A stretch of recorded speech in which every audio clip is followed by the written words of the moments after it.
Hey guys, tonight we're diving into the dusty, sun-baked streets of ancient Mesopotamia, land of towering ziggurats, winding canals, and surprisingly, some of the first recorded foodies.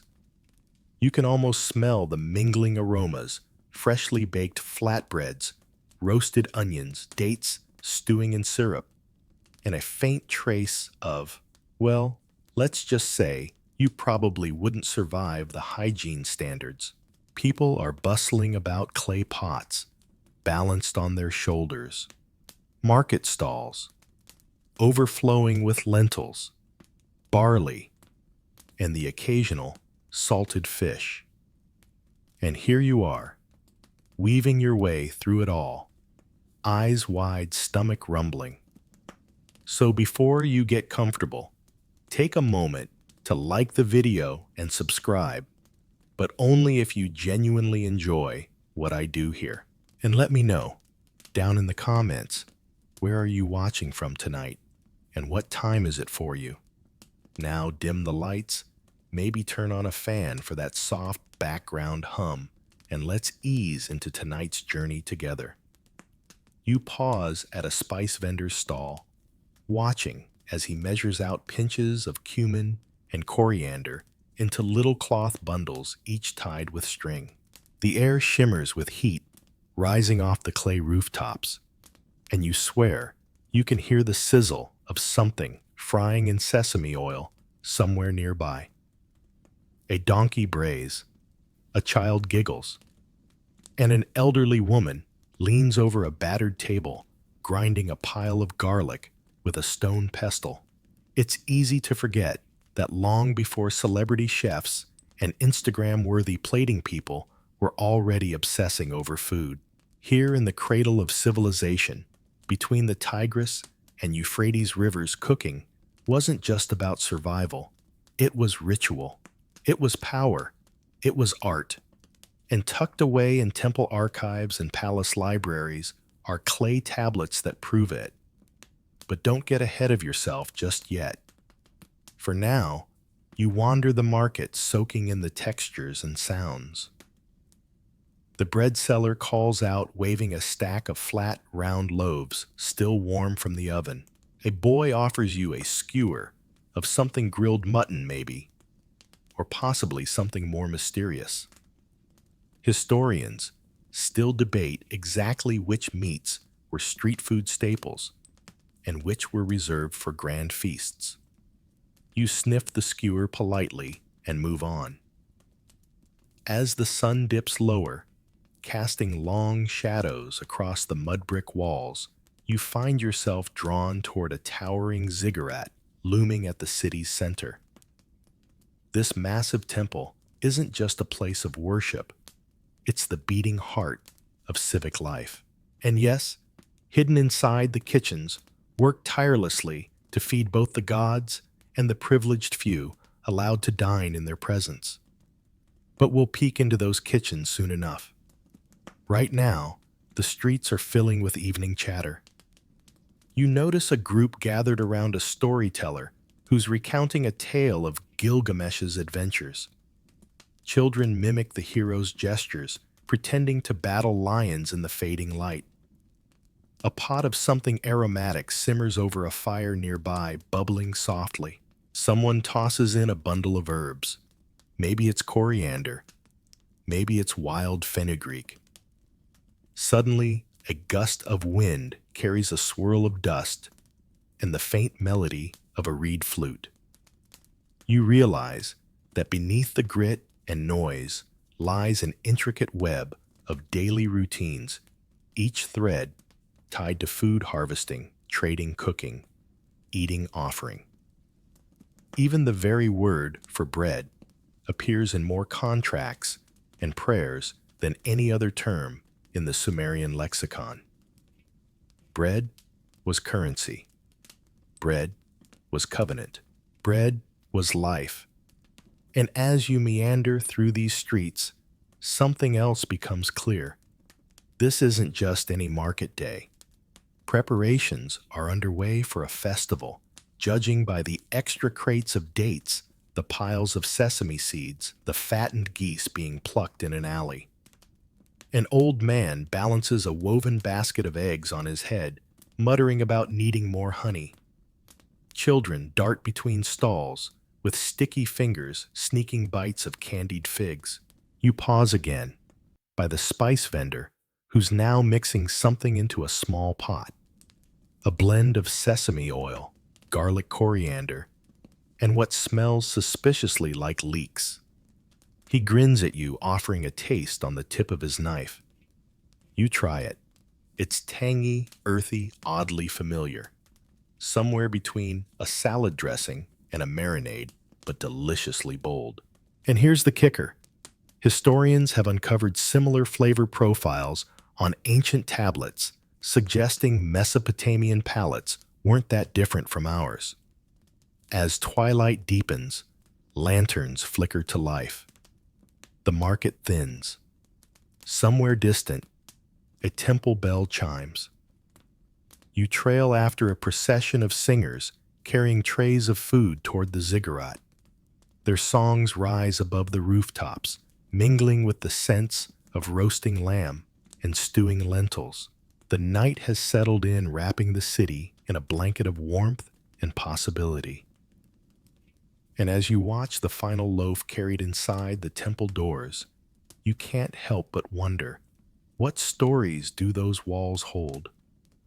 What recipes are etched in clay, waiting centuries to be read again? Soon we'll step into the archives to find out.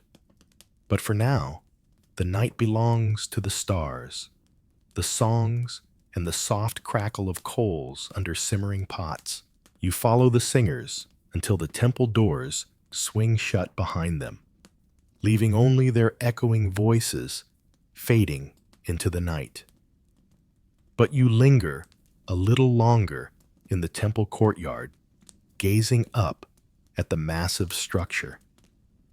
Somewhere inside those stone walls lies a treasure trove, not of gold or jewels, but of knowledge.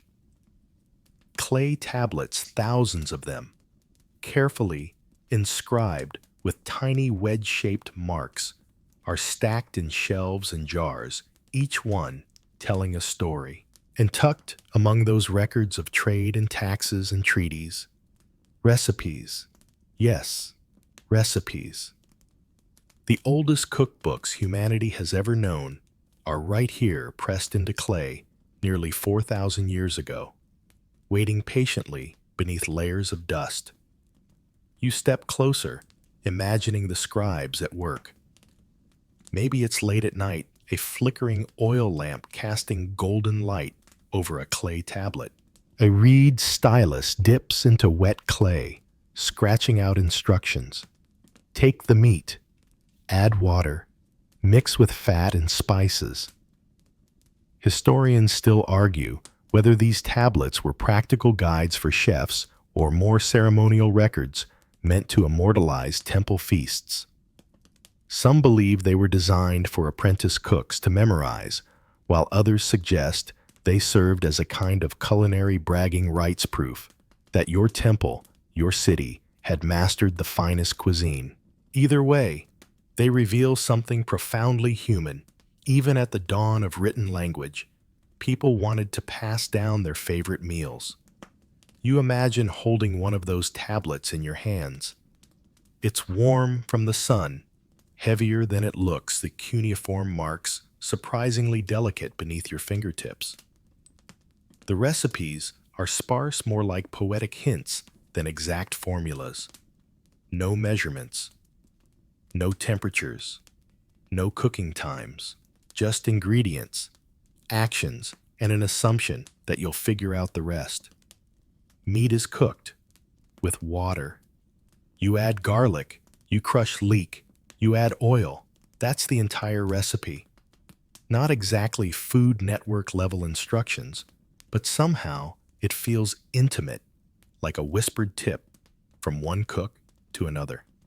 As you stroll deeper into the temple complex, you pass storage rooms filled with jars of sesame oil, baskets of barley, and coils of dried fish. Each ingredient had its place in the culinary hierarchy. Some were reserved for the gods, others for the priests and a few, if you were lucky, made their way to common tables. A scribe hurries past you, carrying a fresh clay tablet, still glistening with moisture. He's muttering under his breath, rehearsing the order of ingredients before the clay dries. You can't help but grin. Even 4 millennia ago, people were scrambling to write things down before they forgot. One of the most famous recipe tablets, called Yale Babylonian Collection Tablet 4644, but you can just think of it as the Mesopotamian master chef scroll lists. Dishes that are surprisingly complex. Lamb stews enriched with blood. Dumplings floating in rich broths. A sauce of fermented milk and crushed shallots. You start to realize that boring ancient food is a myth. These people weren't just boiling things plain. They were layering flavors, balancing textures, and experimenting with fermentation, pickling, and spice blends. At the edge of the courtyard, you pause beside a giant clay oven embedded into the temple wall. Smoke curls lazily from its opening, the scent rich and smoky. A cook pats down a round of dough, slaps it against the hot inner wall, and waits as it bubbles and browns. You recognize it immediately: flatbread, probably brushed with oil, maybe sprinkled with sesame seeds or crushed garlic. It's a recipe so timeless, you've probably eaten something similar yourself, without even knowing its origin. Suddenly, you hear laughter from a nearby alcove. A group of young temple apprentices are sitting cross-legged, sharing bites of bread dipped into a thick stew. One nudges a clay tablet toward another, pointing at a line of cuneiform with a crumbly finger. They're arguing about whether a particular herb should be added before or after the boiling stage. Historians still debate whether these recipes reflected real kitchen practice or were idealized versions of dishes no one could afford to cook outside a temple feast. But watching these apprentices, you're convinced at least some people took them seriously. As the night deepens, the temple's torches flicker low. You step back into the quiet streets, the faint taste of garlic and onion still lingering on your tongue. Somewhere behind those walls, the clay tablets rest locked in time. But their words have endured scratched in clay by hands long gone, speaking across centuries about what mattered most. Sharing a meal, making it delicious, passing it down. And tomorrow, when the temple kitchens roar back to life, those recipes will guide the cooks again. Each dish, a link in an unbroken chain of taste, memory, and ritual. You smile to yourself as you wander back toward the sleeping city, the stars blinking softly overhead, and wonder how many flavors from this ancient world still whisper their secrets in the spices of your own kitchen. At dawn, you find yourself standing before the grand temple kitchens, their doorways already bustling with activity. Inside, the air is thick with the smell of roasting meats, baking bread, and simmering stews. The soundscape is a symphony of chopping knives, grinding mortars, and the occasional shouted instruction from a harried head cook. You step inside, careful not to trip over a basket of onions spilling onto the floor. These kitchens aren't just any kitchens. They're sacred spaces where food is prepared not merely for people, but for the gods themselves. Every meal served here carries a weight beyond simple sustenance. The priests believe that feeding the divine maintains cosmic balance, and neglecting these offerings might risk famine, disease, or flood. You watch as a line of young cooks carries platters of dates, barley cakes, and roasted lamb toward the altar, each dish arranged with meticulous care. Historians still argue whether the gods were truly fed by these meals, or if the offerings were more symbolic, later consumed by the priests in elaborate communal feasts. Either way, the process was taken seriously, and the kitchens functioned like well-oiled machines. You step closer to a stone work table, where a priest chef is carefully stuffing a lamb's stomach with a mixture of grains, herbs, and bits of dried fruit. He ties it shut with a strip of reed and sets it aside, ready for the spit. The aroma is earthy and inviting. Across the room, a large cauldron bubbles over a fire filled with a broth so dark and rich you can almost taste it through the steam.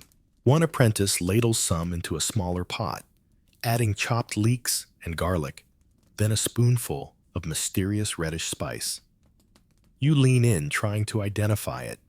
Historians are still uncertain about some Mesopotamian spices. Was it sumac saffron, or something now lost to time?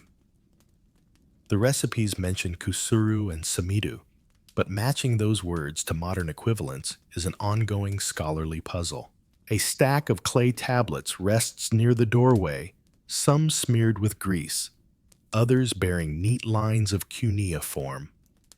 They serve as the kitchen's playbook, though many of the cooks seem to have the recipes memorized by heart. One young cook glances at a tablet, mutters a line aloud, then moves to the spice jars with confidence. You smile. Some things never change. Even in the ancient world, cooking was part improvisation, part ritual, and part sheer repetition. You notice another cook carefully ladling oil over a roasting bird, basting it slowly as it turns on a spit. Nearby, an older chef is pounding garlic, onions, and salt into a paste with a heavy stone pestle. He pauses to wipe his brow and offers you a taste. You dip your finger in, expecting a strong punch of flavor, and indeed, it's sharp, savory, and strangely familiar. The secret's in the balance, the old man tells you with a wink. Too much garlic, and the gods will frown. You nod solemnly, not entirely sure if he's joking or serious. In Mesopotamia, food wasn't just about flavor. It carried meanings, omens, and rules. Every ingredient had a role, every method a tradition. You turn to see a priest sprinkling flour over a dough shaped like a small animal.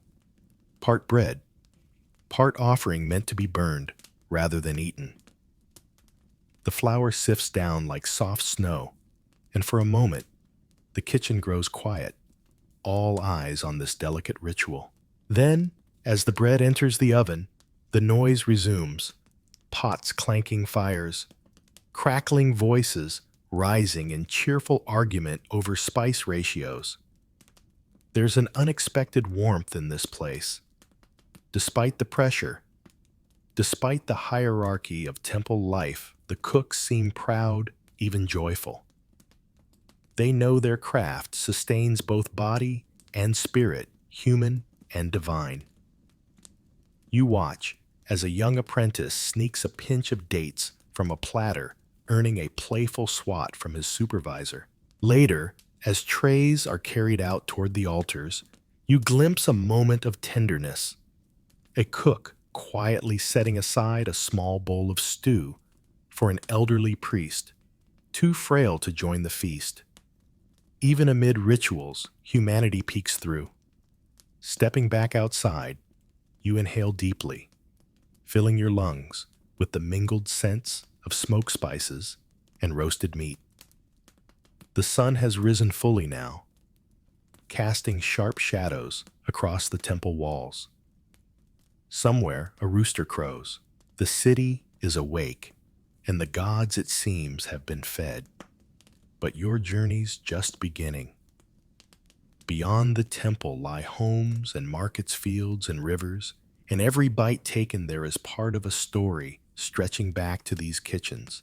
As you walk away, A lingering taste of garlic lamb and barley bread follows you, weaving itself into your memory like an ancient edible poem. As you stroll down the temple's grand stone steps, leaving the kitchens behind, a different scent catches your attention: yeasty, malty, unmistakably beer. You follow your nose past a line of workers hauling baskets of barley toward a low building nestled beside the temple wall. A stream of water trickles from clay pipes into a trough, and inside the building, you hear the splash of liquid being stirred. Welcome to the brewery. In Mesopotamia, beer wasn't just a drink. It was a dietary staple, a ritual offering, and believe it or not, a cooking ingredient. You peer inside and see women. Yes, brewing was traditionally women's work, kneeling beside large vats, stirring the mash with long wooden paddles. Steam curls around them as they hum softly, their arms moving in rhythmic sweeps. A brewer notices you watching and beckons you closer. She scoops a cup of the frothy liquid from one vat and hands it to you. You hesitate. This is no golden pilsner from your local pub. This is thick, cloudy, almost porridge-like. You take a sip. It's tangy, sour, surprisingly hearty. Historians still argue whether Mesopotamian beer was drunk as a beverage or spooned like a soup. Either way, it's filling. Nearby, another brewer strains a portion through a basket lined with reeds, filtering out the coarsest grains. Good for cooking, she explains, nodding toward a pot where chunks of lamb simmer in a broth enriched with this very brew. Turns out, beer wasn't just served in cups, it went straight into stews, marinades, even bread dough. You've heard of beer-battered fish. They were doing beer-braised lamb long before pub menus existed. You crouch by the fire, watching as a cook stirs the pot, slowly adding garlic, coriander, and crushed leeks. A helper pours in more beer, letting it bubble down to a glossy reduction. The aroma is mouth-watering, rich, savory, earthy, with a hint of tang from the fermented grain. Historians still debate what Mesopotamian beer actually tasted like. Some believe it resembled modern kvass or Ethiopian tella, mildly alcoholic, slightly sour. Others think it was closer to a thin porridge. Either way, it packed calories, nutrients, and a touch of merriment into daily life. And it wasn't just for feasting. You watch as a priest arrives, offering a prayer over a small bowl of beer placed on an altar. Beer was sacred, a bridge between mortal and divine, a symbol of abundance and community. Even the goddess Ninkasi had her own hymn, half recipe, half praise song, dedicated entirely to brewing. You hum a few lines of that ancient hymn under your breath as you wander outside again, feeling the warmth of the sun and the pleasant buzz of that hearty brew settling into your bones. Along the irrigation canals, women wash baskets of barley, spreading them on mats to dry under the sky. You kneel beside them, running your fingers through the grains. Golden sun-warmed, they smell faintly sweet. This is the foundation of so much bread beer porridge, even sweets flavored with honey and dates. One woman points to a patch of sprouting barley nearby. We soak it, let it germinate, then dry it again, she explains. Malting, the same process brewers today still use. The continuity is almost eerie, like you've stepped through a time loop. A group of children giggles as they chase each other around the grain baskets, stopping to chew on raw stalks of barley like crunchy snacks. You remember the taste from a school field trip. Once it's nutty, a little grassy, oddly satisfying.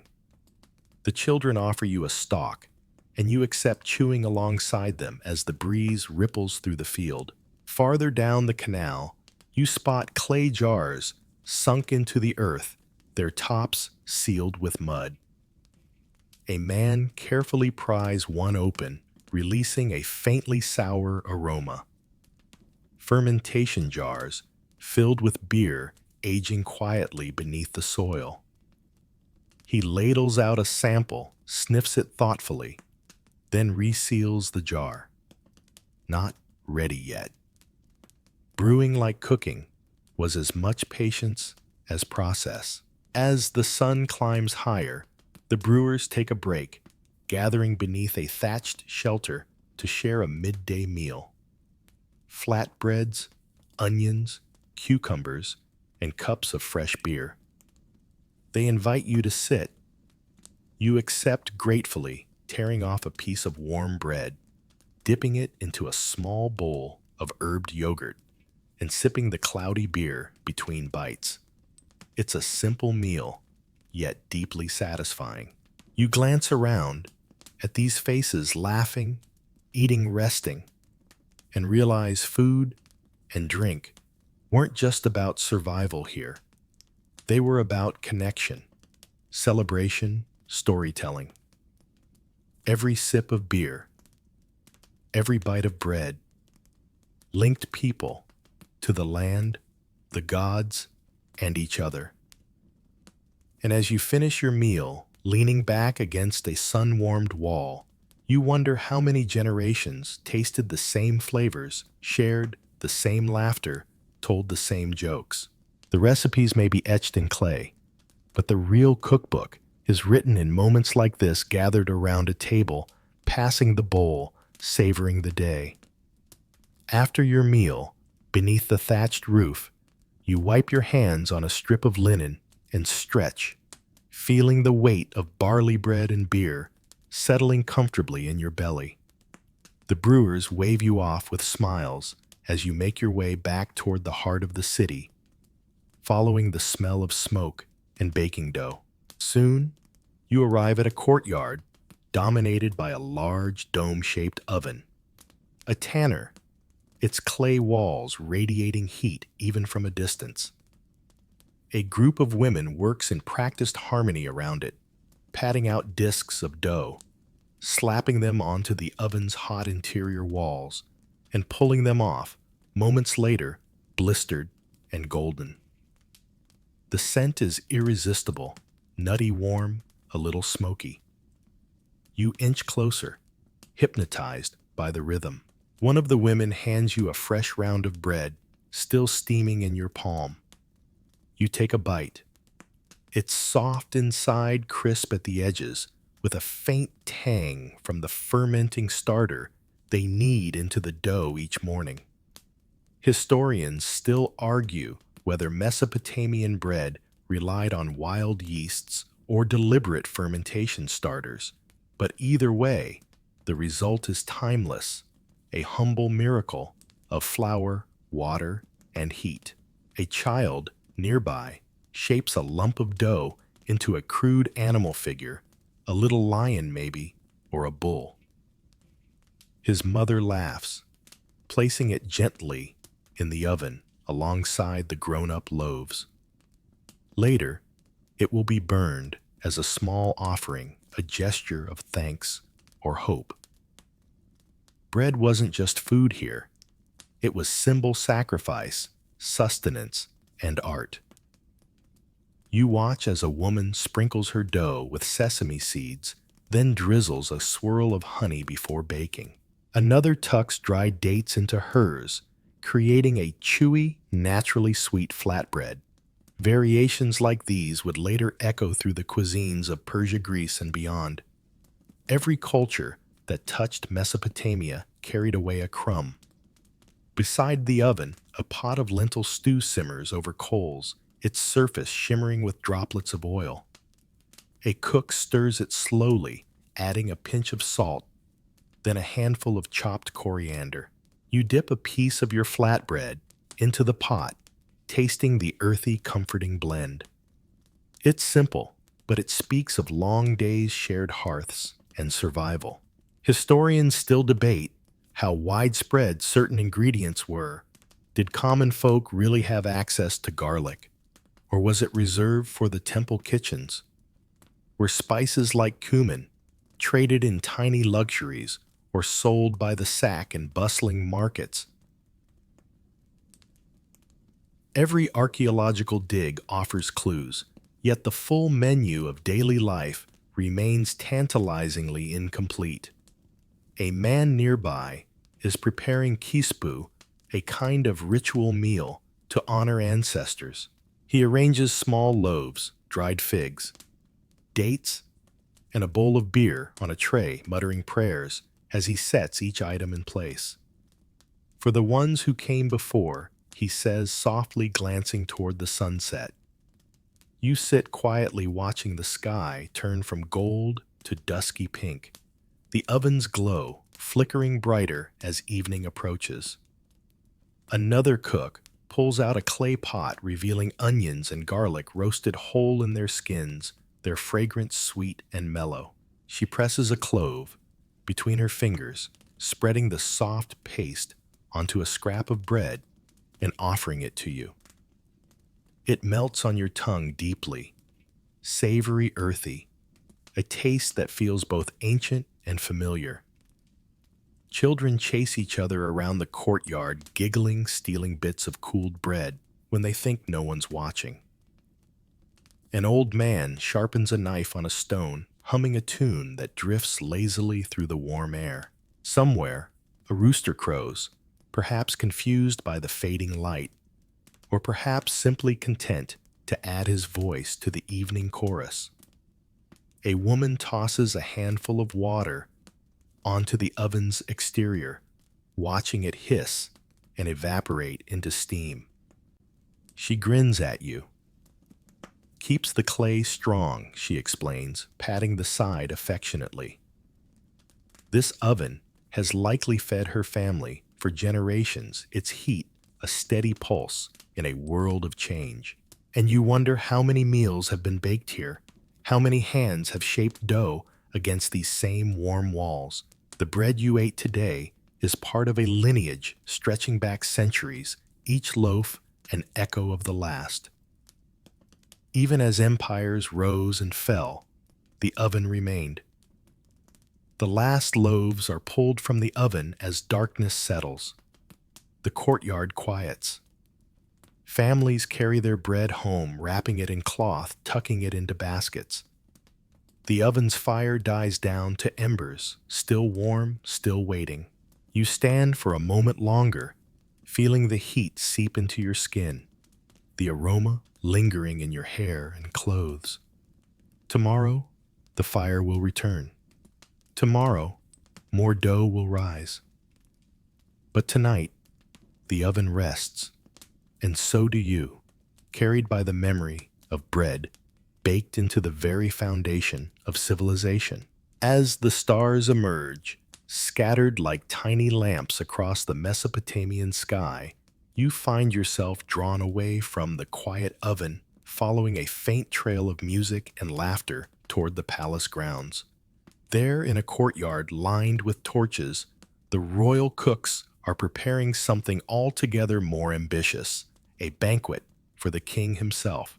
You slip into the shadows, watching as servants hustle back and forth, balancing trays of ingredients, skewers of lamb, bowls of chopped vegetables, jugs of oil, handfuls of fresh herbs still damp from washing.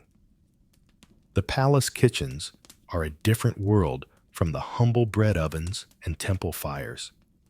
Here, abundance reigns. Every pot brims, every platter overflows. A chef stands at the center of it all, directing with a firm but calm voice. More cumin in the stew, he instructs. And don't forget the blood for thickening. You blink. Blood. Yes, Mesopotamian recipes, sometimes called for sheep's blood, to enrich stews, deepening their color and flavor. Historians still argue whether this was common practice or reserved for royal tables, but tonight, at least, it's part of the menu. You watch as the chef ladles the dark, rich stew into an enormous clay pot set over glowing embers. He sprinkles in crushed garlic chopped leeks and a pinch of something reddish and fragrant. The aroma is intoxicating, savory, and spiced, somehow both earthy and luxurious. One assistant hovers nervously with a jar of fermented milk, waiting for the right moment to swirl it into the pot. Nearby, another cook fans the flames beneath a rack of skewered birds, doves, quail, perhaps partridges, slowly roasting until their skin turns golden and crisp. A drizzle of sesame oil glistens as it drips down their sides, hissing softly in the fire. You notice each bird has been stuffed with herbs and tiny sour fruits, possibly sumac berries or a cousin of the pomegranate. A scribe sits off to the side tablet in lap, diligently recording the dishes as they're prepared. Stew of lamb with blood and leek. Roasted birds stuffed with sour fruit. Bread flavored with sesame and honey. His stylus scratches away as if documenting a battlefield, each flavor a soldier in the army of taste. Historians still debate whether these royal menus were based on real meals or idealized feasts never truly served. Were kings dining on these elaborate spreads nightly, or were such meals reserved for festivals, victories, weddings? The clay records give us ingredients, even techniques, but they leave the cadence of daily dining frustratingly blank. As platters fill and servants begin arranging them for presentation, a group of musicians enters tuning lyres and flutes. The music mingles with the aromas, creating an almost dizzying sensory tapestry. You watch as dancers twirl between the tables, weaving ribbons and tossing flower petals, their laughter light as they scatter blooms over the food-laden trays. One dancer offers you a petal, tucking it behind your ear with a conspiratorial grin before spinning away. You laugh quietly, feeling the strange joy of being swept into this ancient celebration. A pair of cooks brings out a massive tray piled high with small cakes, dense sticky squares of ground dates, honey, and crushed nuts. You recognize them instantly, Versu. A treat mentioned in some of the oldest texts, part dessert, part energy bar, part offering. You sneak a piece from the edge of the tray, biting into the chewy, nutty sweetness. It tastes familiar, like something from a modern health food store, except richer, earthier. A dog weaves between the cooks, hoping for scraps, wagging its tail whenever a bit of bread or meat drops to the floor. No one chases it away. Instead, a kind cook bends down, offering the dog a small bone. Even here, amid luxury, there's a softness, a quiet generosity. As the king enters, heralded by trumpets and flanked by priests, the banquet begins. Food is carried forward in procession, each dish presented with a flourish. Bowls of stews, platters of roasted meats, stacks of steaming bread, jugs of beer and wine, each item laid before the royal table like an edible crown jewel. And you, tucked into the shadows, watch it all unfold. The laughter, the music, the clinking of cups, the satisfied sighs of diners leaning back as courses are cleared. Food here is spectacle, politics, theater. It feeds more than the body. It feeds pride, prestige, and power. As the banquet stretches into the night, torches flicker low, and the last platters are scraped clean. The king departs, and slowly the courtyard empties, leaving behind only crumbs, wilted petals, and the fading strains of a final lullaby on the lyre. You step forward into the quiet, running your fingers along the empty serving platters, still warm from their burdens. And you wonder, did the cooks feel pride? Exhaustion? Both. How many feasts had they prepared before, and how many more would follow? In the end, every banquet fades. Every flavor lingers only briefly. But tonight, you tasted history served on clay, scented with spice carried on the breath of a civilization that knew deeply the power of a well-cooked meal. The palace courtyard lies quiet now, but as you wander back toward the streets, the echoes of laughter and clinking cups still hum faintly in your ears. You leave behind the torches and stone columns, stepping once again into the dusty pathways of the city. But tonight isn't over. Not yet. You follow a narrow lane that winds past clusters of mud brick homes, their rooftops flat and low, some with clay pots resting at their edges to catch the rare rainfall. Lanterns flicker in doorways. Shadows stretch across the walls. And here, in these quieter corners, food tells a different story. You pause beside an open window where a family gathers around a simple meal lentil stew flatbread, a few dates shared from a small basket. No roasted birds, stuffed with sour fruit, no golden pastries or towering platters. Just the basics, yet somehow no less meaningful. A woman tears a piece of bread and dips it into the stew, handing it to a child who giggles and takes a messy bite. Historians still argue whether these modest meals changed much over centuries, or whether, despite the rise and fall of empires, the diet of common people remained remarkably steady. Archaeological finds suggest barley onions, garlic lentils, and dates form the backbone of Mesopotamian diets, with occasional fish or dairy rounding out the plate. You watch as another neighbor sprinkles a pinch of salt into a bubbling pot. Salt wasn't just seasoning here. It was currency, symbol preservative. Wars were fought over salt. Cities thrived or failed, depending on their access to salt mines. And tonight, that tiny sprinkle carries centuries of weight.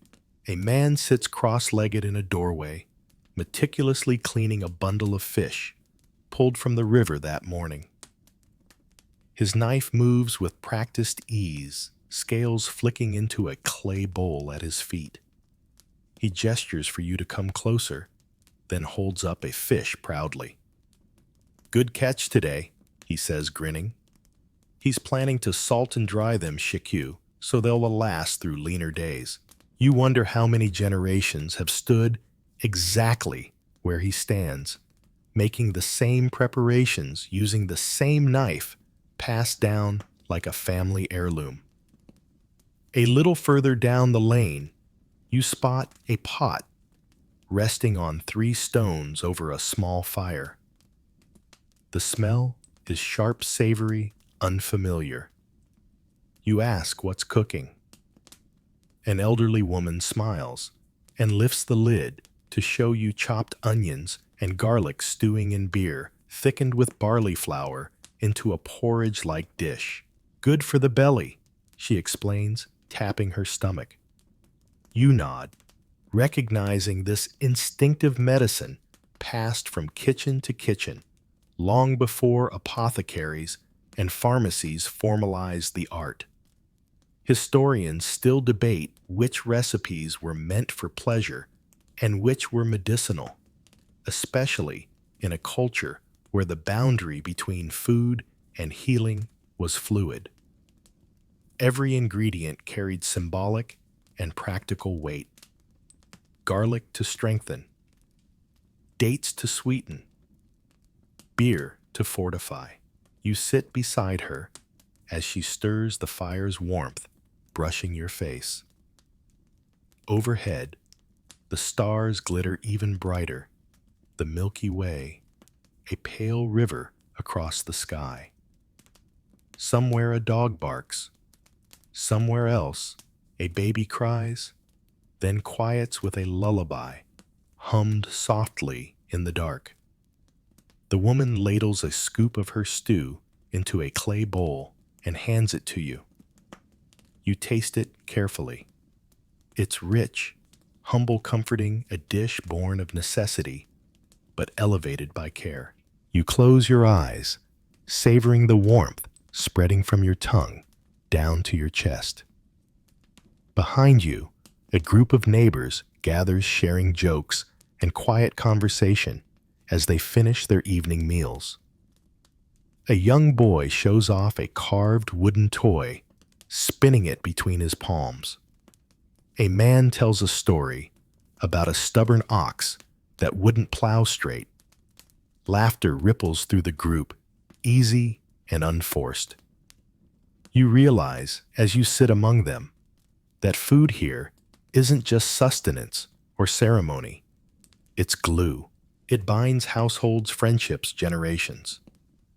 Every pot of stew, every shared loaf, every pinch of salt is a thread stitching lives together across time. The woman pats your arm gently, signaling it's time to let the fire die down.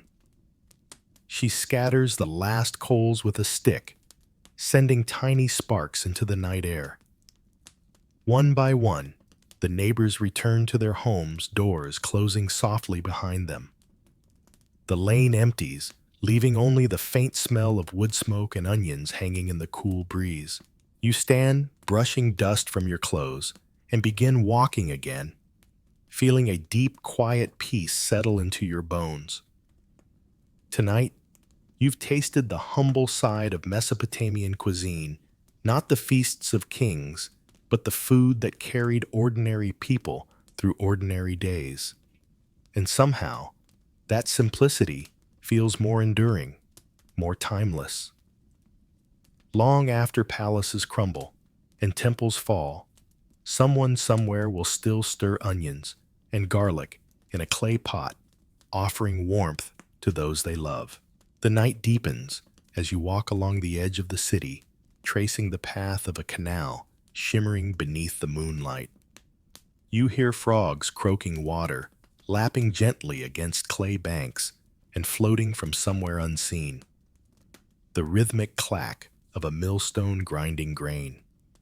The sounds of work never fully sleep here. Food preparation is a cycle that hums beneath every hour. Ahead, you see a small mill where a pair of donkeys plod in slow circles, turning a great stone wheel that crushes barley into flour. A miller leans against the wall, watching his animals chewing thoughtfully on a reed. He nods as you approach, gesturing toward the sacks of flour stacked nearby. "Good harvest this year," he says simply, with quiet satisfaction. Historians still argue about the scale of Mesopotamian flour production, whether most families milled their own grain or relied on professional mills like this one. But standing here watching flour sift like soft snow into clay jars, you sense its centrality. Every meal begins here. Every bread, every cake, every porridge depends on this transformation of hard grain into something soft, workable, nourishing. The miller scoops a handful of flour into your palm. It's coarser than modern flours, speckled with bits of husk, fragrant with a nutty, grassy aroma. You rub it between your fingers, imagining the loaves it will become tomorrow. Flatbreads cooked against hot clay, or thicker rounds baked on stones, or simple porridge simmered with milk and dates. Nearby, a woman kneels by the canal, washing reeds. For baskets, she explains when you glance her way. To carry the bread. Every part of the process interlocks the mill, the oven, the basket, the table. Nothing is wasted, nothing left out. You follow the canal toward a cluster of small gardens where palm trees sway gently in the night breeze. Beneath them grow vegetables in neat rows: onions, garlic, cucumbers, leeks. A man with a reed torch moves carefully among them, inspecting each plant, pulling a few weeds, harvesting a handful of fresh leeks. Night's the best time, he tells you. Cooler, less water lost. You nod watching as he rinses the leeks in the canal, shaking droplets from their long, pale stems. He offers you one, and you bite the tip, tasting its mild sharpness, its clean, green flavor. Historians still puzzle over exactly how Mesopotamian farmers irrigated such extensive fields with their canal networks. The engineering was astonishing for its time, yet the work remained intimate, hands-on, quietly tireless. You sit beside the garden wall as the man ties his leeks into bundles. Fireflies dance over the water, their glow faint but insistent. Somewhere beyond the fields, a jackal howls, answered by a distant chorus. You lean back against the cool mud brick, feeling the weight of history settle over you like a soft blanket. In the distance, temple bells chime, faintly marking the middle of the night. The city sleeps, but the fields breathe on. These gardens, these canals, these quiet harvests, they are the backbone of every table you've visited tonight.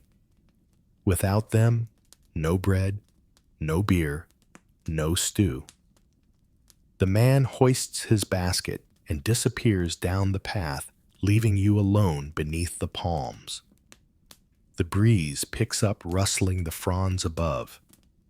You close your eyes for a moment, imagining the same breeze touching the faces of farmers thousands of years ago. Some things perhaps never change.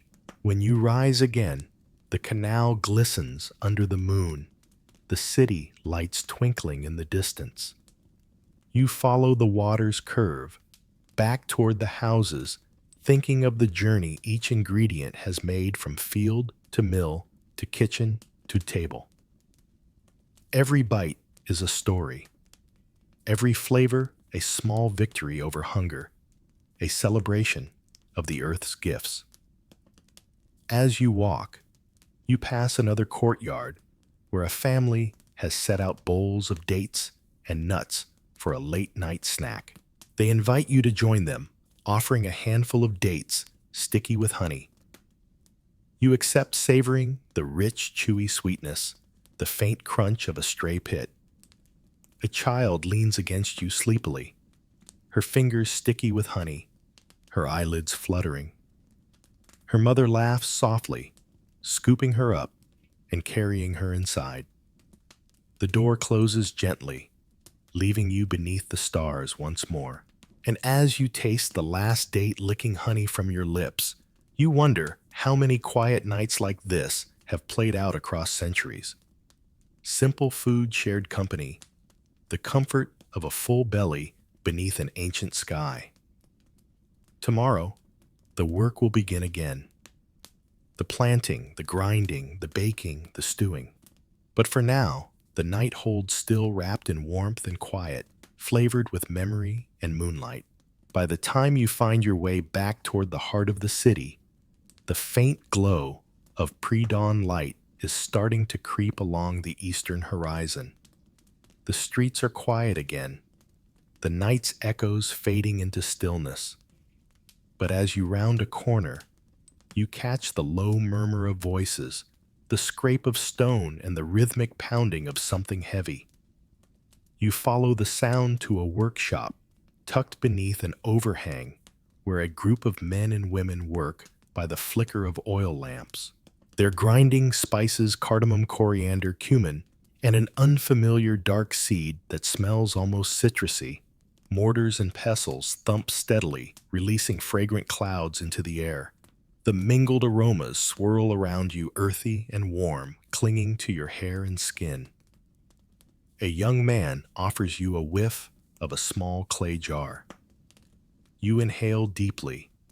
It's pungent, peppery, and strangely floral. Black cumin, he explains.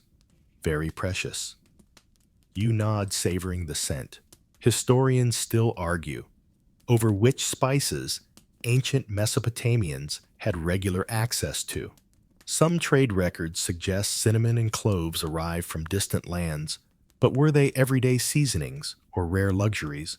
The workshop feels half kitchen, half apothecary. Small bundles of dried herbs hang from the rafters, thyme, dill, mint. A woman crushes dried sumac berries into a fine powder, their reddish tint staining her fingertips. She sprinkles some onto a scrap of bread and hands it to you. You taste a bright tartness, a tangy zing that wakes your tongue even in this sleepy hour. Nearby, a large clay jar is filled with sesame seeds, some toasted to a golden hue. A man stirs them carefully, explaining how they'll be pressed for oil later today.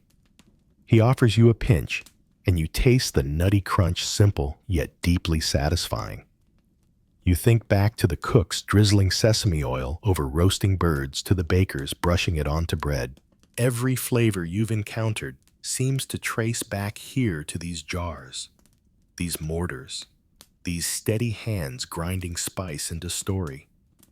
Historians still debate how much Mesopotamian cuisine relied on imported flavors versus local herbs.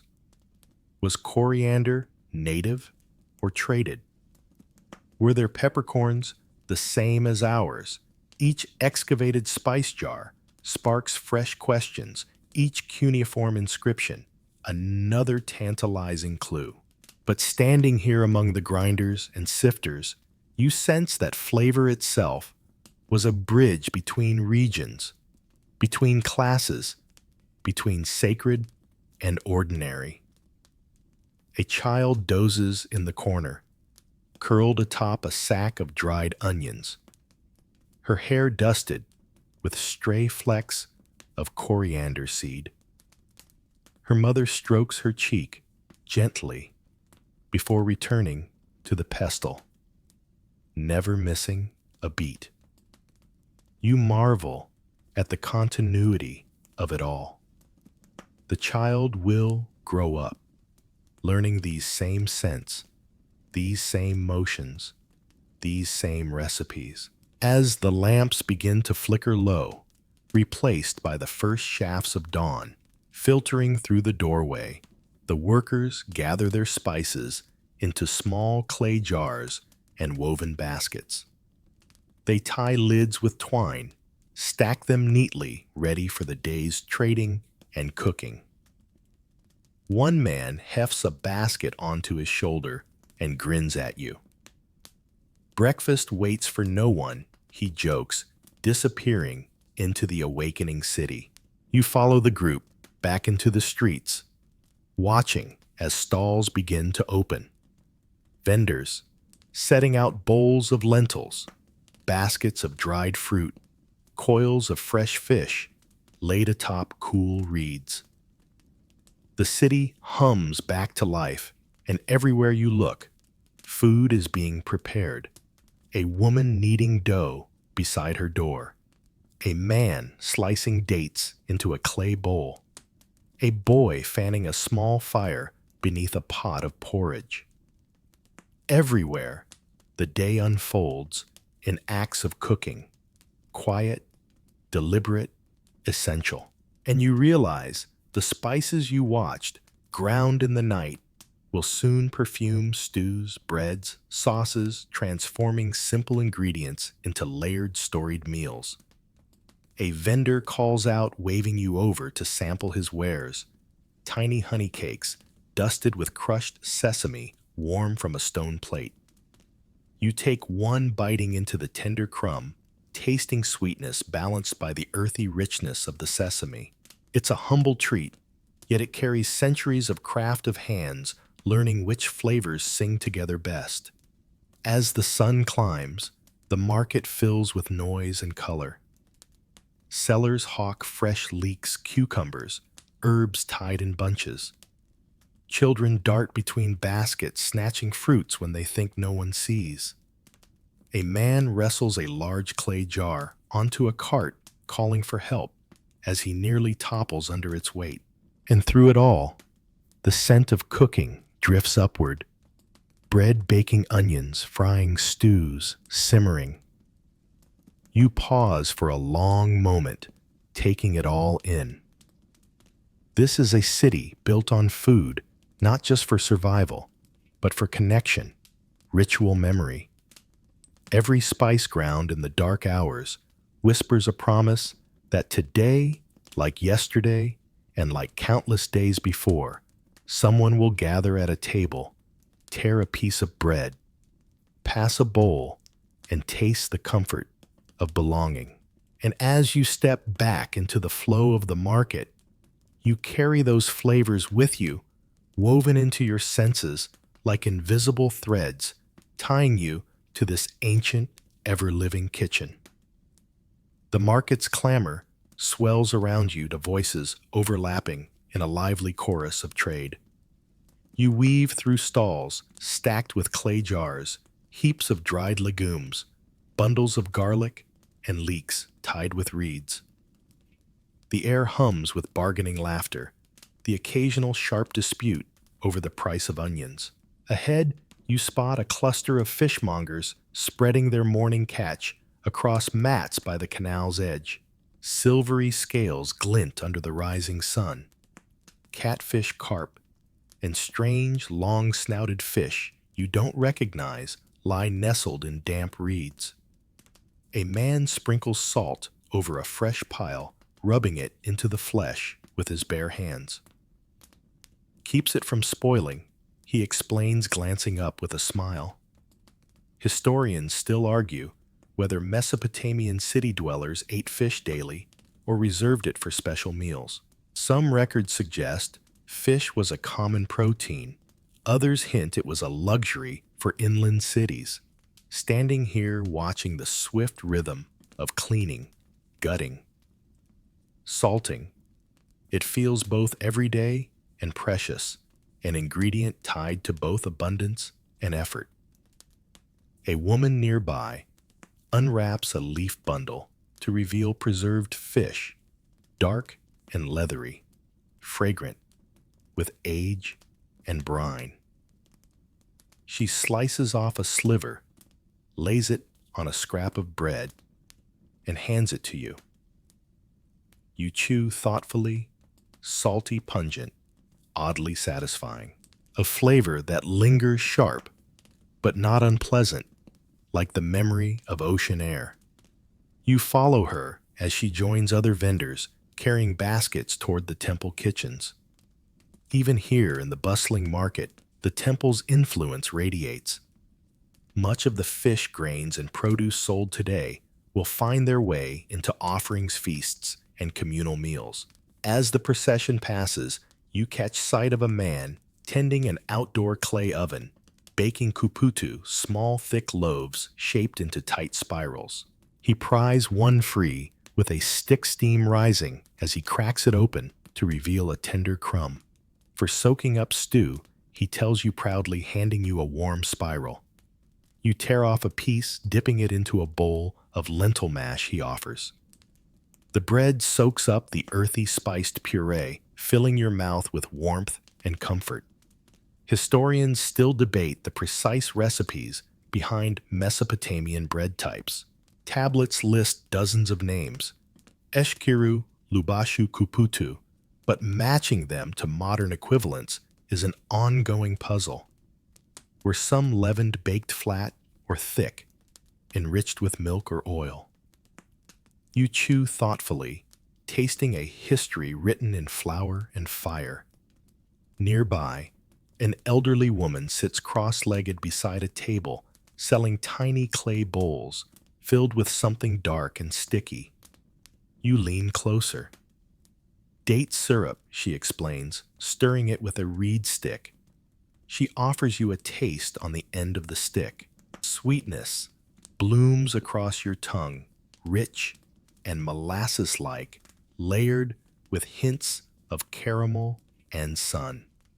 She tells you how the syrup is boiled down from pressed dates, thickened slowly over low heat, stirred for hours until reduced to this silky concentrate. Good for mixing into porridge, she adds, nodding sagely, or spooned over bread. You buy a small bowl, cradling its warm weight in your hands as you continue wandering. Every few steps, you dip a finger in savoring the slow, syrupy sweetness.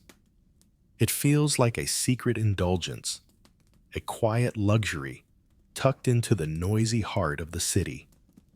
A vendor calls to you from a spice stall, waving a jar of dried pomegranate seeds. Good for sauce, he shouts. Sour and sweet, makes meat taste bright. You grin, imagining the balance of flavors.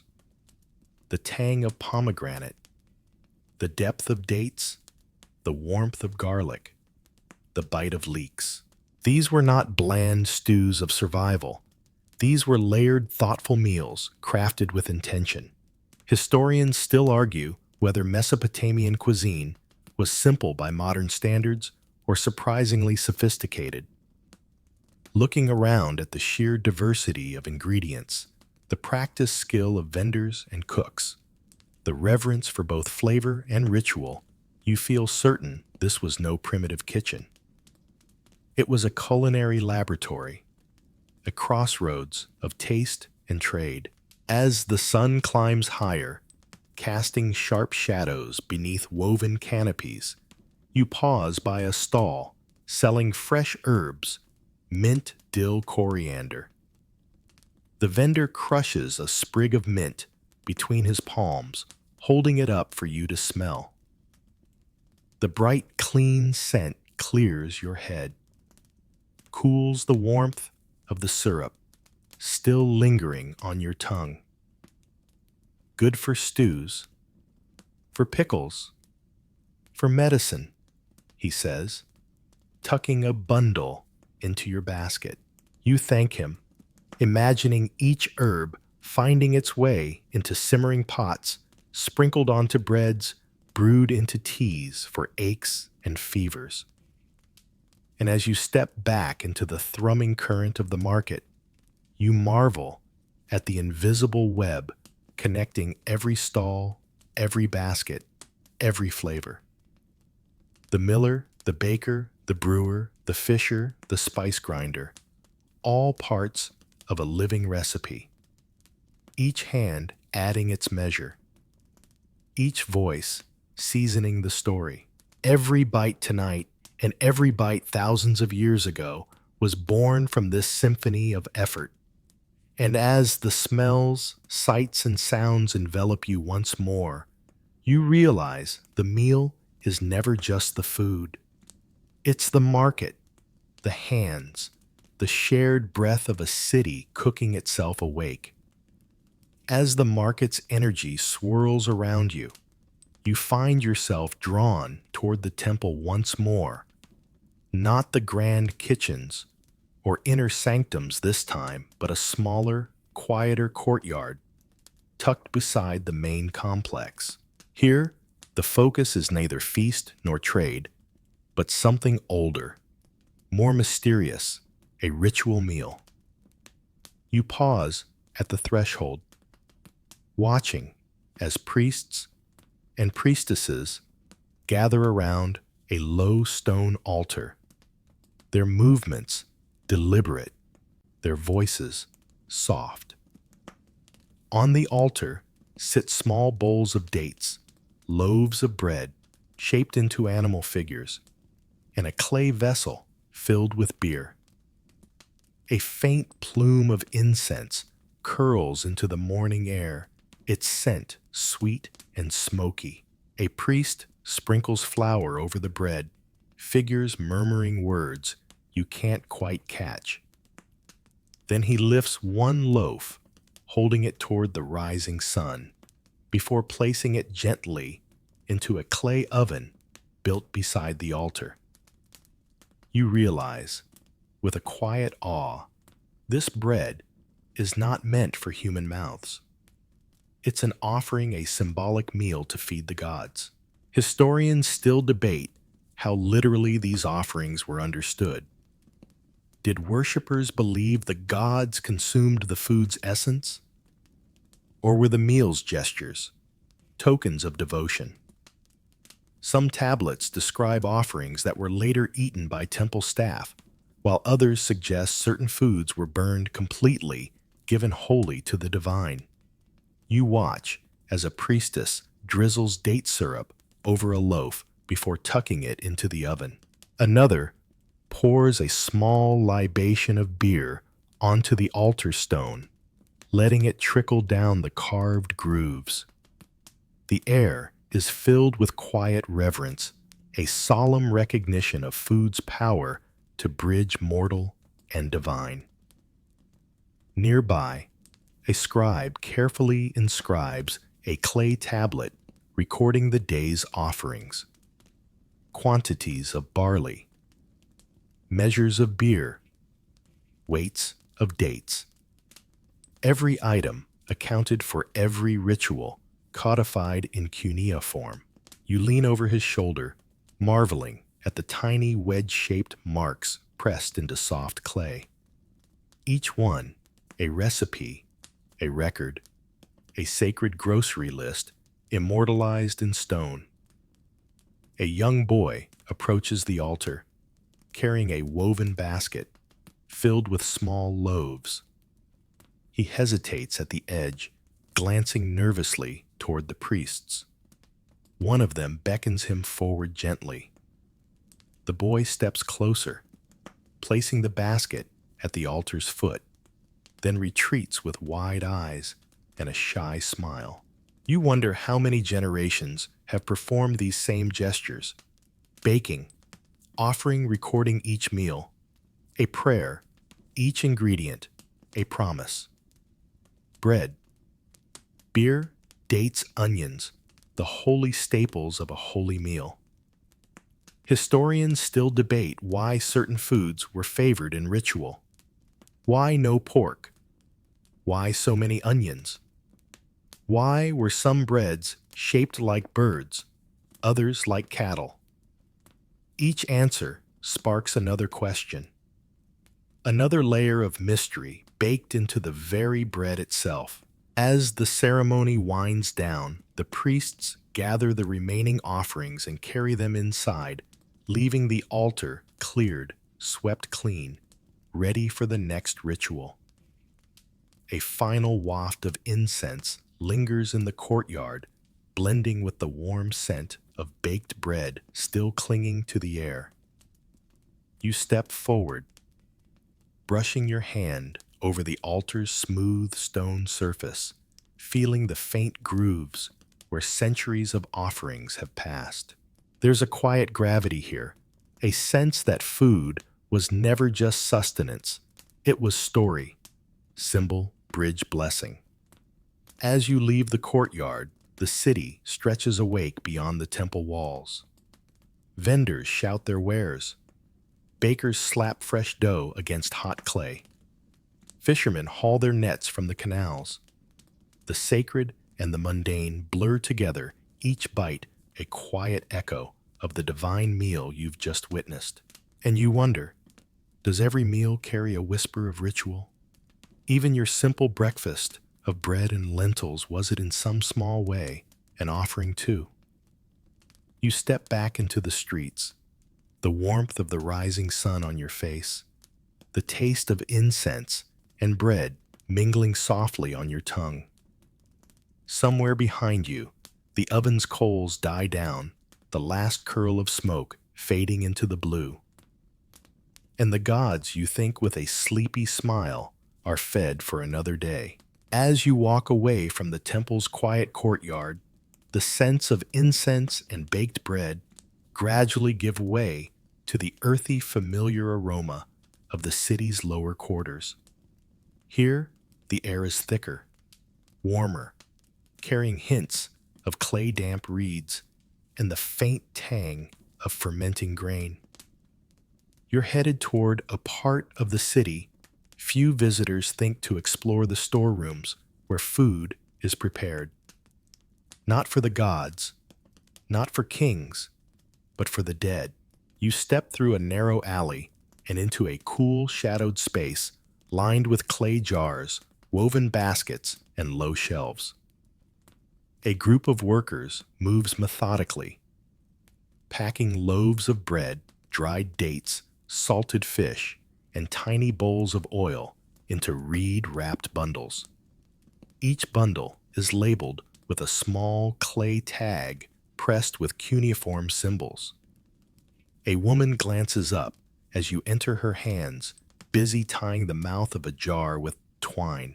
Food for the journey, she explains simply, nodding toward a row of reed mats where clay figurines and small vessels are laid out beside the food parcels.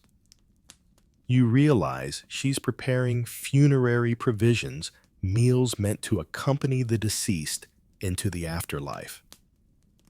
Historians still debate how literally these provisions were believed to function. Were they offerings to appease restless spirits, or practical sustenance for the soul's journey through unseen realms? Some graves have yielded jars, still holding traces of barley porridge. Others, shriveled remnants of dried figs or flattened lumps of bread. Evidence both delicate and stubborn, surviving across millennia. You watch as the woman brushes a layer of oil over a round loaf before wrapping it in cloth. Keeps it soft longer, she notes. You wonder if it's for preservation or ritual, perhaps both. She adds the loaf to a basket alongside a small jug of beer, a bundle of onions, and a fistful of lentils tied in a scrap of linen. Nearby, a man presses a seal into the clay stopper of a jar. The mark declares the contents, beer for the soul of name. His hands are practiced, his gaze thoughtful. He wipes his palms on his tunic and moves to the next vessel, repeating the quiet act of sealing, labeling, blessing. Historians still debate whether all funerary meals followed a set formula or varied by family status and region. Some tombs suggest lavish spreads, others simple staples. But the core idea remains food. As companion food, as comfort food, as map across the unknown. You crouch beside a worker, kneeling on the floor, painting delicate lines of bitumen around the rim of a shallow bowl. Help seal it tight, he explains. The bowl holds a mix of dates and nuts sticky with syrup. You wonder if the recipe differs from the murmurs cakes served at feasts, or if it's identical sweetness, bridging the worlds of the living and the dead. A child peeks around a stack of baskets, watching the preparations with wide eyes. The woman beckons her closer, pressing a small clay figure into her hand. For the tomb, she murmurs. The child runs off her feet, pattering softly across the clay floor, holding the figure like a treasure. As the workers finish packing the last of the provisions, they lift the bundles onto a low cart. One man hums under his breath as he tightens the ropes securing the load. The cart creaks forward, heading toward the city's edge, where tombs wait in the dry earth. You follow at a respectful distance, passing rows of mud brick structures, each marked by small clay steles, inscriptions faded by wind and time. At one tomb, a family waits, their faces solemn yet peaceful. They watch as the workers place the food bundles inside, arranging them with care beside clay jars and tiny figurines. A priest steps forward, sprinkling a line of flour across the threshold. then pouring a libation of beer onto the ground. His voice rises in a chant, a prayer, a farewell, a promise. You close your eyes, listening to the cadence of words you can't translate but somehow understand. Historians still debate the full meaning of these rituals. Were they protective spells, messages to the gods, or simply expressions of love, ensuring no one crossed into the next world hungry or alone? As the ceremony ends, the family lingers a moment longer before turning away, their steps slow but steady. The workers seal the tomb entrance, smoothing the clay shut, pressing the last fingerprints into the wet surface. The cart creaks empty on its return journey, and the priest gathers his tools, folding his robe across his chest. You stand quietly, feeling the stillness settle like dust. The sun has climbed higher, casting pale gold across the landscape. Somewhere far away, temple bells chime the next hour, calling the living back to their daily meals. And you think, as you walk back toward the city, even in death, food remains a thread.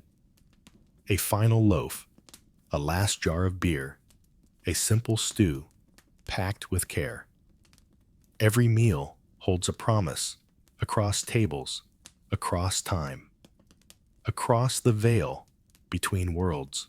You return to the city's winding lanes, the warmth of midday settling over the rooftops like a heavy blanket. The hum of daily life swells again, the rhythmic pounding of grain in mortars, the sizzle of oil in shallow clay pans, the shouts of vendors advertising fresh fish, ripe figs, handfuls of green herbs still damp from the canal. Today, you decide to linger at the hearth of an ordinary home, watching how everyday meals come together, far from temple kitchens and royal feasts. The courtyard is modest, a small clay oven nestled beside a wall, a stack of firewood neatly piled in the corner, a few clay pots resting on a low table. Smoke curls gently upward as a woman stirs a pot balanced over glowing coals. She welcomes you with a tired smile and gestures for you to sit. Her hands are stained with flour, her forearms dusted in fine ash. On a stone slab, she presses small rounds of dough, flat patting them into shape before tossing them onto the hot inner wall of the oven. The bread puffs blisters, then darkens and spots a quick, no-nonsense flatbread, the backbone of every meal. Her son sits nearby grinding lentils with a small stone roller. The rhythmic scrape fills the air, steady as a heartbeat. He lifts the lid of a clay jar and adds a pinch of dried coriander, crushing it together with the lentils until it forms a coarse, fragrant paste. For stew, he explains shyly, glancing up at you. Historians still debate whether such simple homes had access to spices regularly, or if flavoring was more often reserved for temple and palace fare. Yet here, the faint perfume of coriander, the tang of wild onions, the earthy richness of lentils suggest a quiet sophistication flavor coaxed from humble means. The woman lifts the bread from the oven wall, stacking it beneath a damp cloth to keep warm. Then she spoons the lentil mash into a pot, adding water-chopped onions, a drizzle of sesame oil. She stirs patiently, humming a tune that flows with the motion of her spoon. "Needs garlic," she mutters, reaching for a clove and smashing it beneath her palm with practiced force. You watch as she adds the crushed garlic, a sprinkle of salt, a final dash of dried herbs. The stew thickens as it simmers, sending up a savory, mouth-watering aroma. Her daughter returns from the market with a small bundle of leeks, proudly holding them up. We got the last ones, the girl announces. Her mother nods approvingly, chopping them finely and stirring them into the pot. Historians still puzzle over just how accessible certain ingredients were for common families. Were leeks an everyday vegetable or an occasional treat? Were dried dates eaten regularly or saved for festivals? The record is patchy, incomplete, leaving room for interpretation and for moments like this where a family scrapes together a meal from what the land, the market, and the gods provide. A neighbor leans over the courtyard wall, holding out a small bowl. Some figs, she offers. The woman takes them gratefully, slicing them onto a chipped plate, setting them beside the warm bread. The figs glisten with natural syrup, their sweetness a gentle counterpoint to the savory stew. You tear off a piece of bread, dipping it into the pot as the family gestures for you to join them. The stew is simple, yes, but deeply satisfying, rich, with garlic brightened by leeks, warmed by the faint bite of coriander. It tastes like care, like patience, like days stretched thin and made meaningful by small pleasures. The boy passes you a clay cup filled with beer, thin and sour, cloudy with sediment. You drink slowly, letting its tang linger on your tongue. Not a luxury beverage, but an everyday sustenance, mildly nourishing, lightly intoxicating, gently binding you into the rhythm of their table. A breeze stirs the courtyard, rustling the edges of the reed mat, where the daughter sits cross-legged, weaving a small basket from damp strips.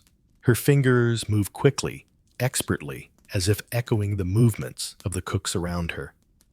Every gesture here seems intertwined with food, weaving baskets to carry bread, pounding grain to make flour, stirring pots to feed the household. Historians still discuss whether meals like these were eaten in silence with prayers or amid conversation. Today, it's a gentle hum of both soft laughter, quiet thanks, a lullaby drifting from a neighbor's window as a baby fusses in the heat. As the meal winds down, the woman stacks the empty bowls, brushing crumbs from the reed mat. Her husband returns from the fields, tired but smiling, and she hands him a fresh round of bread with a few spoonfuls of leftover stew. A kiss on his cheek. A quiet exchange. A moment folded into countless similar moments, stretching backward across generations. You rise, thanking them softly, feeling the warmth of bread and stew of laughter and care wrapped around you like a shawl. And as you step back into the city's afternoon light, you think while kings dined on feasts and temples performed rituals, it was here in these small courtyards, over these simple pots, that Mesopotamia truly fed itself. One flatbread, one bowl, one quiet meal at a time. The sun hangs lower now, casting long shadows that stretch like soft ribbons across the dusty streets. You wander toward the edge of the city, where the mud brick walls give way to open fields, dotted with clay kilns and open-air kitchens. The scent of smoke mingles with the earthy perfume of damp clay, and you hear the steady tapping of wood against stone. Here you find the potters and toolmakers, the hidden backbone of every kitchen, crafting the vessels, spoons, knives, and mortars that make cooking possible. A man crouches beside a spinning wheel, coaxing a lump of wet clay into the graceful curve of a jar. His fingers leave subtle grooves along its sides, each one a tiny signature of touch and skill. He glances up and smiles. For storing oil, he explains, nodding at a row of similar jars drying in the sun. Beside him, a boy carefully paints a line of dark slip around the rim, adding a simple wave pattern. Pretty, no? The boy asks shyly. You nod, tracing the design with your gaze. Historians still debate how much Mesopotamian pottery was purely functional versus decorative.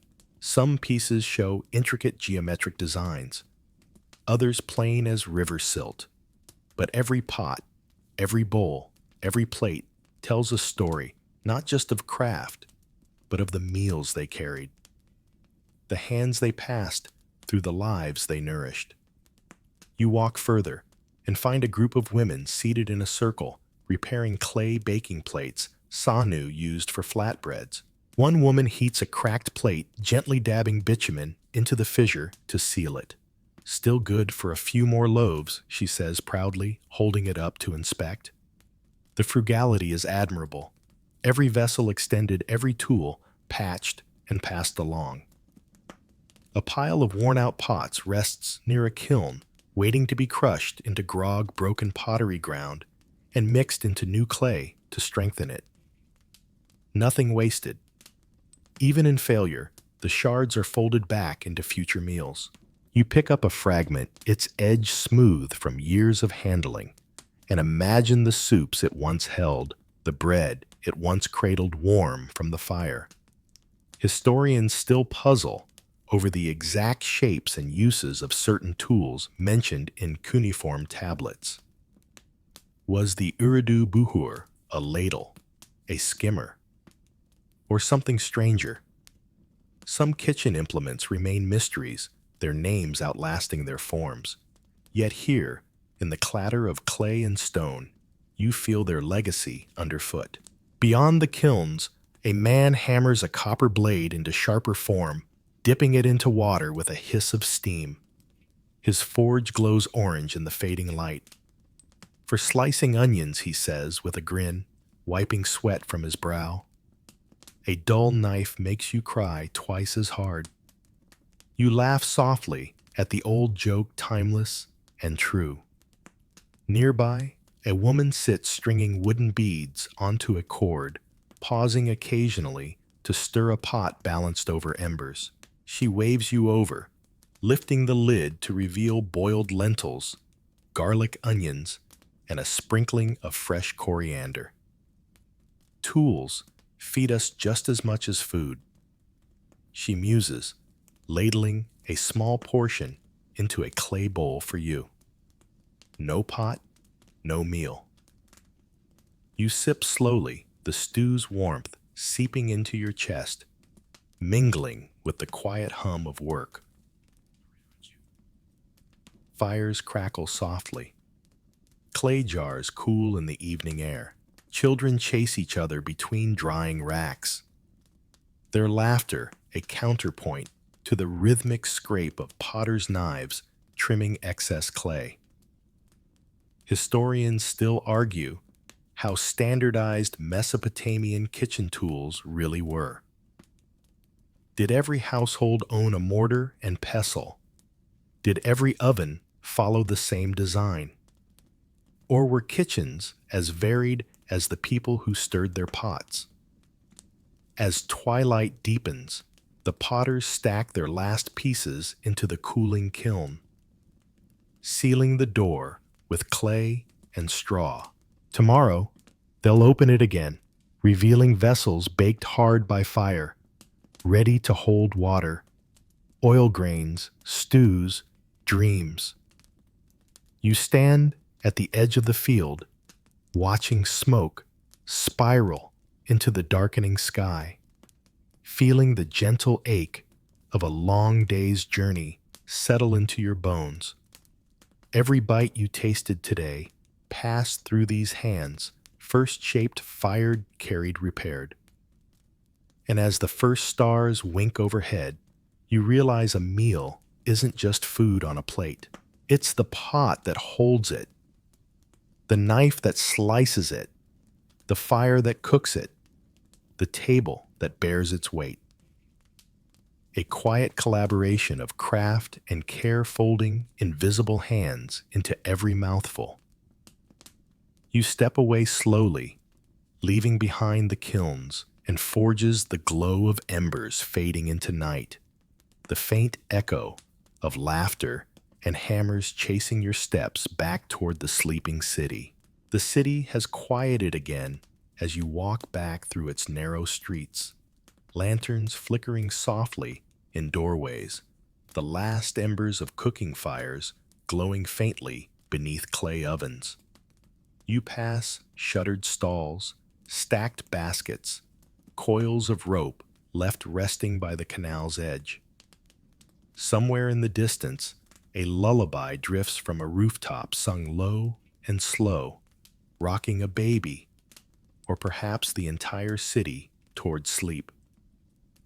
But tonight's journey isn't quite finished.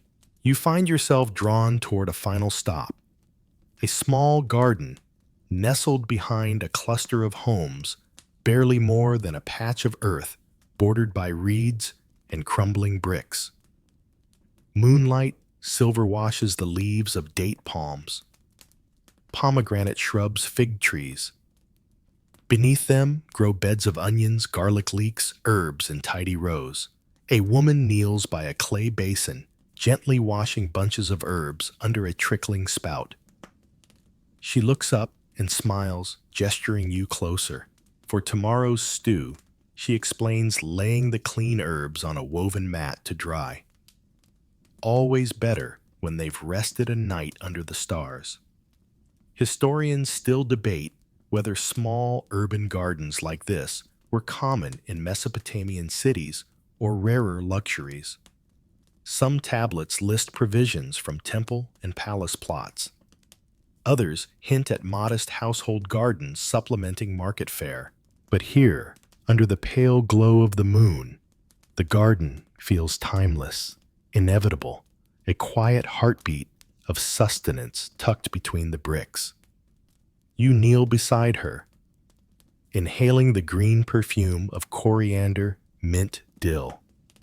She plucks a fig from an overhanging branch, splits it open, and hands you half.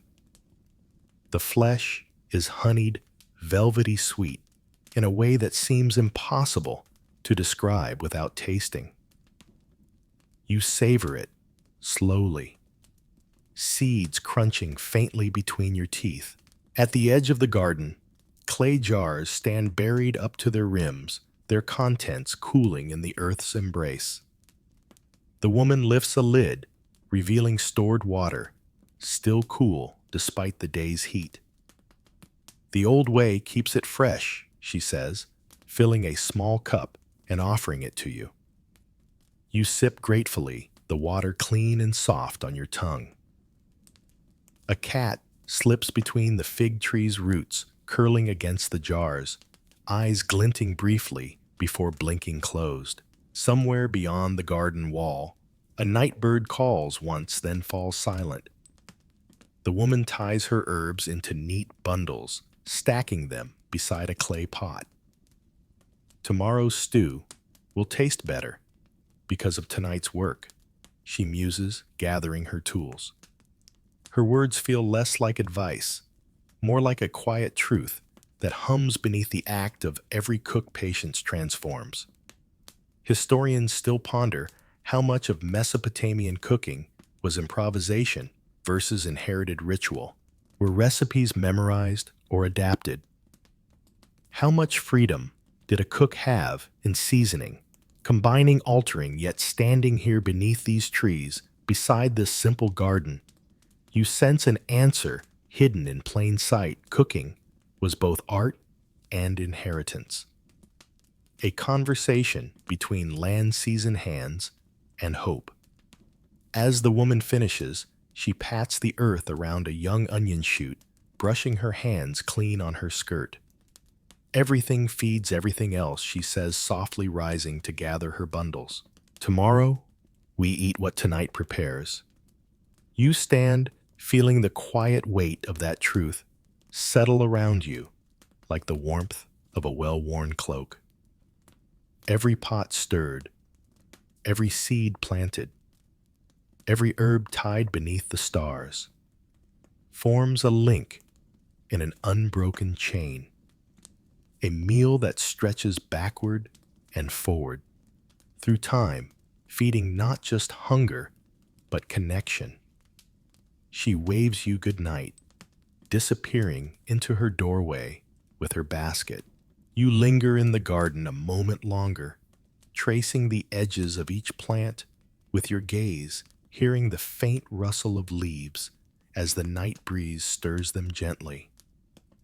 Above, the moon glides higher, its light softening the bricks, the herbs, the quiet jars resting in the earth. Somewhere, a temple bell tolls once, marking the deepest hour of the night. You exhale slowly, feeling your limbs grow heavy, your thoughts settling like cooled embers.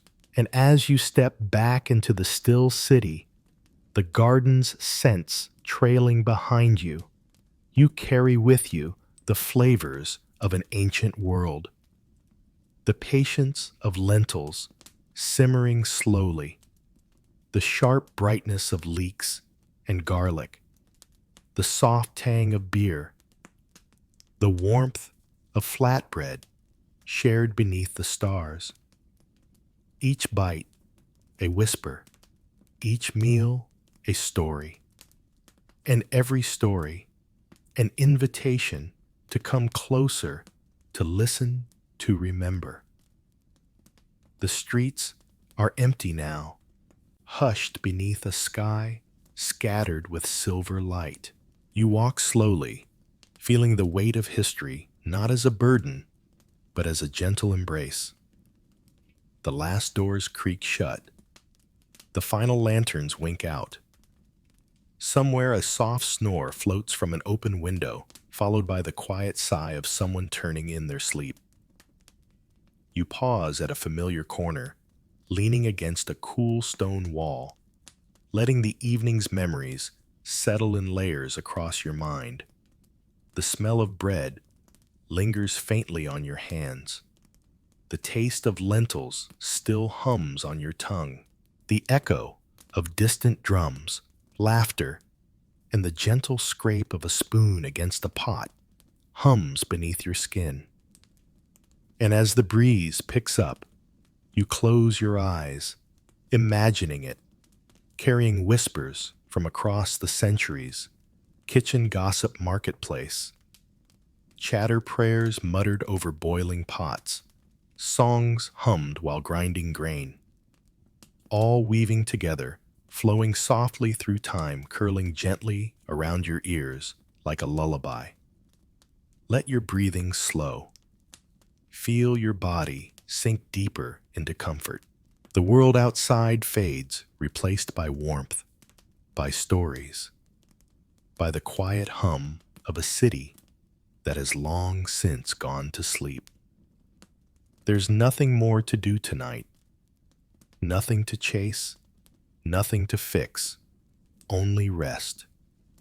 And as the stars wheel silently overhead, you drift, carried gently on the scent of baking bread, the warmth of shared meals, the simple grace of belonging to an ancient unbroken table. Sleep well.